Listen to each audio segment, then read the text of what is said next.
আসসালামু আলাইকুম। আমি আরিফুল্লাহ পড়াশোনা করছি চট্টগ্রাম বিশ্ববিদ্যালয়ে।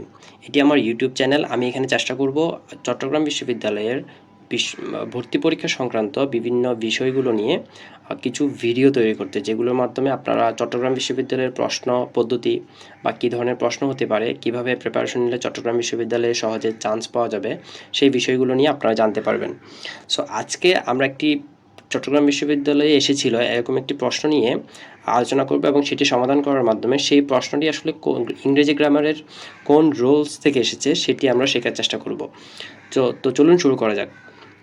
এখানে যে প্রশ্নটি আপনারা দেখতে পাচ্ছেন, all the students got their selves ready for the long camping trip by spending their weekends living in the open.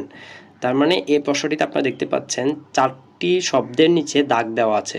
তো চট্টগ্রাম বিশ্ববিদ্যালয়ে এই ধরনের প্রশ্ন প্রায়ই হয়ে থাকে, প্রায় প্রতি বছরই ভর্তি পরীক্ষা হয়ে থাকে। এই প্রশ্নটি আসলে এসেছে পিন পয়েন্ট এরর নামে একটা পার্ট রয়েছে গ্রামারে, সেটি থেকে। অর্থাৎ আপনাকে এখান থেকে ভুল বের করতে হবে, অর্থাৎ কোন শব্দটি এখানে ভুল রয়েছে বা যেটি ঠিক করলে আমাদের বাক্যটি পারফেক্ট হবে বা কারেক্ট হবে। সো সেটি আপনাকে চিহ্নিত করতে হবে। এখানে আপনাকে বলতে হবে এ বি সি ডি চারটি অপশনের মধ্যে কোন অপশনটি আসলে ভুল, সো সেটিকে চেঞ্জ করতে হবে। সো চলুন আমরা প্রথম থেকে দেখি। এ অপশনে রয়েছে অল দ্য স্টুডেন্টস। সো এখানে অল শব্দটা একদম পারফেক্ট, কারণ স্টুডেন্টস হচ্ছে প্লুরাল। সো আমরা অলের পরে প্লুরাল নাউন বসাতে পারি। অল হচ্ছে একটি ডিটারমিনার, এটা একদম পারফেক্ট। এরপর রয়েছে দেয়ার সেলভস, গড দেয়ার সেলভস, তারা নিজেদেরকে তৈরি করছে। তার মানে এখানে নিজেদেরকে বোঝাতে তারা দেয়ার সেলভস শব্দটি ব্যবহার করেছে, সেখানে আমি পরে আসছি।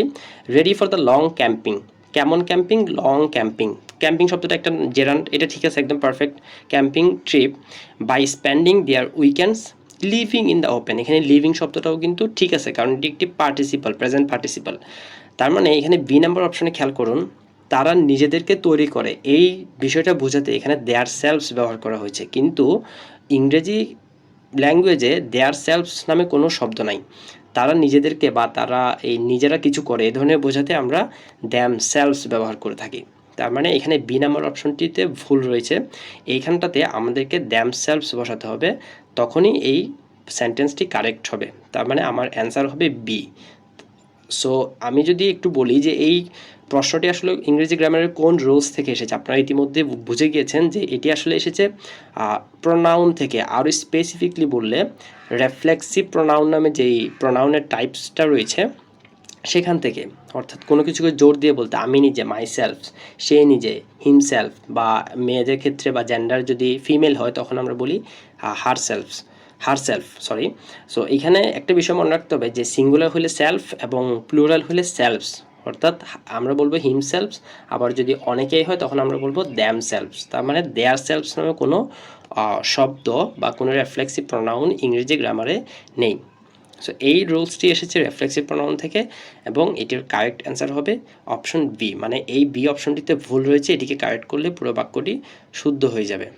সো আমরা এভাবেই চেষ্টা করব উদাহরণের মাধ্যমে, অর্থাৎ বিগত বছর যে প্রশ্নগুলো এসেছে সেটি ধরে ধরে ওই প্রশ্ন রিলেটেড বিভিন্ন রুলসগুলো আমরা শিখে নিতে, যার ফলে আমরা ওই যে রুলস মনে রাখা বা ভুলে যাওয়ার যে ঝামেলাটি থাকে সেটিতে আমরা যাব না।